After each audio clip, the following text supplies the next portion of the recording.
भारतेंदु के अगले कवि आते हैं अपने बद्री नारायण चौधरी प्रेमघन। भाव 18 अपने ट्रिक से याद कर रखे सारे कवि। अगले कवि आते हैं रचनाकार बद्री नारायण चौधरी प्रेमघन, जो भारतेंदु के प्रसिद्ध रचनाकार हैं।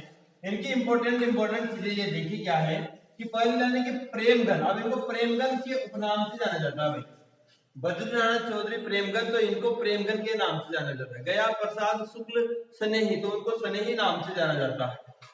कई लोगों के बड़े नाम होते हैं ना, जिसे उनके शॉर्ट नेम से जाना जाता है। शुक्ल जो शुक्ल, आचार्य हजारी प्रसाद द्विवेदी, तो द्विवेदी कर देते थे। तो यहाँ प्रेमघन से आप ध्यान रखना, बद्री नारायण चौधरी प्रेमघन। तो बद्री नारायण भगवान से सबको प्रेम होता है, तो ऐसे ध्यान रख लेना। प्रेमघन ने नागरी नीरद जो साप्ताहिक पत्रिका है और आनंद कादम्बिनी जो मासिक पत्रिका है, इन दोनों का संपादन किया है। बद्री नारायण चौधरी प्रेमघन ने दो पत्रिकाओं का संपादन किया, एक तो नागरी नीरद और एक आनंद कादम्बिनी। अब कैसे याद करें अपन? बद्री नारायण यहां से उठा लो आप नागरी नीरद को। बद्री नारायण ने एक तो नागरी नीरद का संपादन किया है, साप्ताहिक मासिक बाद में देखना आप है ना। बद्री नारायण ने एक तो नागरी नीरद का संपादन किया है और बद्री नारायण ने एक आनंद कादम्बिनी का संपादन किया है। ये छोटे छोटे जो लिंक है वो आपको क्वेश्चन में कभी कंफ्यूज नहीं होने देंगे, फटाफट पहचान में आ जाएंगे आप। वरना बहुत सारी पत्रिकाएं हैं, कैसे याद करेंगे? लेकिन याद करते करते अपने को क्या है, कुछ लिंक जोड़ लेना चाहिए। हमेशा पढ़ने का यही तरीका रखिए। जब पढ़े तो क्वेश्चन में एक ऐसा लिंक बना लीजिए जब भी वो क्वेश्चन पूछे, क्योंकि अपने एक सबसे बढ़िया कि ऑब्जेक्टिव होता है पेपर ऑब्जेक्टिव होता है, तो क्वेश्चन भी वही होता है और आंसर भी वही होता है। केवल अपने को दोनों में मैच होना चाहिए कि सही कौन सा है, और इतना सा सीख जाओगे तो नौकरी लग जाओ। तो आनंद कादम्बिनी, तो वो बातें आपको याद आ जाना चाहिए कि बद्री नारायण चौधरी प्रेमघन। नागरी नीरद, बद्री नारायण तो वहां ना से आप निकालो, नागरी नीरद भी नहीं की है। नागरी नीरद और आनंद कादम्बिनी दोनों का संपादन किसने किया था? बद्री नारायण चौधरी प्रेमघन ने। ठीक है, आगे देखिए। प्रेमघन उर्दू में अब्र उपनाम से लिखा करते थे। ये बद्री यहां से देखो अभी लिख चलता जा रहा है, ये देखिए आप तीनों चीजें एक साथ याद हो गई। बद्री नारायण, फिर आनंद कादम्बिनी याद किया और इससे इनका उपनाम भी याद हो गया, अब्र। वैसे तो शुरू होता है इनका नाम, तो उपनाम भी क्या है इनका? अब्र। क्या है? अब्र। इनका उपनाम क्या है? तो बद्री नारायण किस उपनाम से लिखा करते थे? अब्र उपनाम से लिखा करते थे। अब इनकी कृतियां हैं बहुत ही सिंपल है। आनंद अरुणोदय, महिमा, जीर्ण जनपद और हार्दिक हर्षादर। हार्दिक हर्षादर, तो इसकी अपन एक ही ट्रिक बनाएंगे कि इनको अपन झीमने जाते हैं तो यहां बात आती है कि आम जीहा, आम जीहा पीछे आप लगा दो प्रेमघन। इस ट्रिक से चारों करते याद हो जाएंगे। आम जीहा प्रेमघन, कि प्रेमघन आम है, आम जीवन जीता है, ऐसे याद कर लो। आम जीहा प्रेमघन, आम जीहा प्रेमघन। देखिए आप आज से आप क्या याद करेंगे? आनंद अरुणोदय, म से मयंक महिमा, जी से जीर्ण जनपद, हा से हार्दिक हर्षादर। आनंद अरुणोदय, मयंक महिमा, जीर्ण जनपद, हार्दिक हर्षादर किसकी कृतियां हैं? प्रेमघन की, बद्री नारायण चौधरी प्रेमघन। आम जीहा प्रेमघन, क्या याद करेंगे आप? आम जीहा प्रेमघन। देखिए कृतियां बहुत सारी हो जाएगी, अभी आप पढ़ते पढ़ते आप सोचोगे कहां तक याद करें, तब जाके आपको पता चलेगा कि ये चीजें कितनी इंपॉर्टेंट है। एक बार में अपन इनको भी याद कर सकते हैं, कोई दिक्कत नहीं है, तकलीफ नहीं है, लेकिन भूलने की बात जहां आती है तो फिर ये चीज आपकी काम आए। और ये तो है, कहते ना सभी पढ़ते हैं, याद ही ना करवाए तो कहीं करा। लिंक बनाओ इन चीजों की। अगर आपको कंपटीशन पास करना है तो इनके लिंक बनाइए, फिर आपका क्वेश्चन गलत नहीं होने वाला। आम जीहा प्रेमघन, आ से आनंद अरुणोदय, म से मयंक महिमा, जी से जीर्ण जनपद, हा से हार्दिक हर्षादर्श प्रेमघन की करते हैं। ये हुए अपने बद्रीनारायण चौधरी प्रेमघन। आगे देखिए अगले भारतेंदु के प्रमुख रचनाकार हैं प्रताप नारायण मिश्र। कौन है?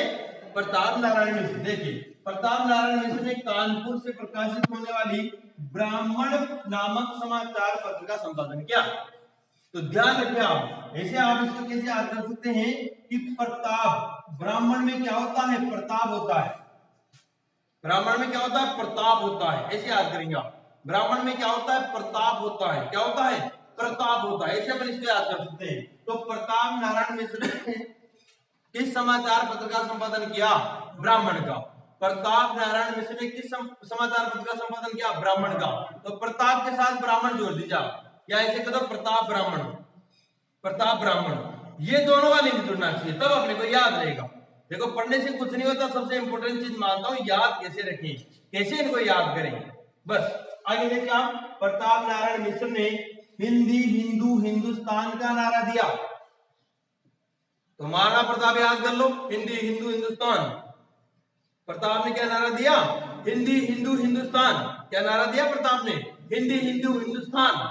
आगे ले जाओ, आचार्य शुक्ल ने इनको क्या कहा, हिंदी का एडिशन। तो ये लो, प्रताप का एडिशन भी निकल गया, प्रताप का नया एडिशन आया मार्केट में, लिया ना, प्रताप का नया एडिशन आया है, तो प्रताप को क्या कहा है, एडिशन, हिंदी का एडिशन। अब हिंदी का माउंटेन भी आएगा, हिंदी का गोरकी भी आएगा, अलग अलग, हिंदी का जॉनसन भी आएगा अभी।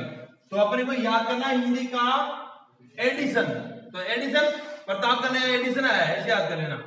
एडिशन कौन है, प्रताप। ब्राह्मण पत्रिका संपादक कौन है, प्रताप, ठीक है। हिंदी हिंदू हिंदुस्तान, प्रताप, ठीक है। अब हिंदी करते हैं, देखा पुष्पाराज, ये तो फेमस शब्द है ना। अब पुष्पाराज से आपको क्या कहना, पुष्पा मन लो किसका, प्रताप। प्रेम से पुष्पा क्या कर रही है कि प्रेम से पुष्पा मन किसका ले लो, प्रताप का। पुष्पा मन लो प्रताप का, याद हो जाएगा।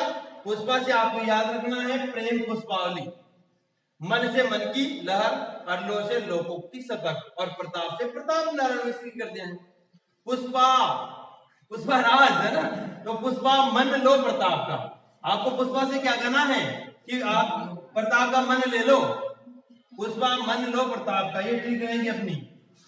पुष्पा मन लो प्रताप का, ये अपने ट्रिक है। देखो, पुष्पा से प्रेम पुष्पावली, मन से मन की लहर, लो से लोकोक्ति सदक, और इसके रचयिता है प्रताप नारायण मिश्र। हो गया होगा आपको याद, ठीक है। अब आगे बढ़ते हैं, देखिए बात के अगले 3 कवि और हैं, 3 रचनाकार। पहले है ठाकुर जगन मोहन सिंह। देखिए इनकी क्या क्या विशेषताएं जो अपने को याद करनी है। ये विजय राघवगढ़ रियासत के राजकुमार थे। तो सबसे पहले तो ठाकुर हमेशा विजय करता है, तो विजय राघवगढ़ रियासत के क्या थे, राजकुमार, राजा नहीं थे, क्या थे, राजकुमार थे। अगला अपने याद करने लायक सबसे इंपोर्टेंट करते हैं उनकी है, करते हैं देखो, प्रेम संपत्ति लता, श्यामा लता, प्रेम संपत्ति लता, श्यामा लता, यहाँ भी श्यामा है, श्यामा सरोजिनी और देवयानी, ये ठाकुर जगनमोहन सिंह की काव्य कृतियां हैं। अब इसको याद कैसे करेंगे अपन, कैसे याद करेंगे अपन, देखिए इसके अपन यहाँ एक ट्रिक लिखते हैं छोटी सी, ठाकुर जगनमोहन सिंह, हाँ ऐसे लिखेंगे। देखिए श्यामा, श्यामा संपत्ति दे ठाकुर को, श्यामा श्यामा संपत्ति दे ठाकुर। यानी कि कोई श्यामा नाम का व्यक्ति है, वो ठाकुर को संपत्ति नहीं दे रहा, तो आप क्या कहेंगे, श्यामा श्यामा संपत्ति दे ठाकुर को। ना तो बड़े बात ना वो, श्यामा श्यामा संपत्ति दे दे किसको, ठाकुर को। तो देखो दो तो श्यामा श्यामा से याद हो गए आपको। देखिए श्यामा से श्यामा लता, श्यामा सरोजिनी, संपत्ति बहुत सिंपल है, प्रेम संपत्ति लता, ठीक है। दे से देवयानी, और किसको देनी है, ठाकुर को, तो ठाकुर जगनमोहन सिंह की कृतियां, ठीक है। आगे देखा श्यामा स्वप्न, ये भी आ गया, देखो इनका उपन्यास है, स्वप्न नहीं केवल, श्यामा लता, श्यामा सरोजिनी और श्यामा स्वप्न भी इसमें आ जाता है, जो इनका क्या है, एक उपन्यास है, ओके। आगे देखा अंबिका दत्त व्यास, यह पीयूष पर्वा नामक मासिक पत्रिका के संपादक थे। अब हमें याद करना है पीयूष पर्वा के संपादक कौन थे, अंबिका दत्त व्यास। तो देखिए पीयूष का मतलब अमृत होता है, एक तरह से ना, अमृत रस, तो अपन जल भी अमृत की तरह होता है, तो वो कहां जाता है, अंबर से, अमृत देता है अपने को। तो अंबिका दत्त, तो अंबर हमें क्या देता है, पीयूष देता है, पानी देता है। तो अंबिका दत्त, तो अंबर ने हमें क्या दिया, पीयूष। तो ऐसे याद रखेंगे कि अंबिका दत्त व्यास की मासिक पत्रिका का नाम है पीयूष पर्वा, ठीक है।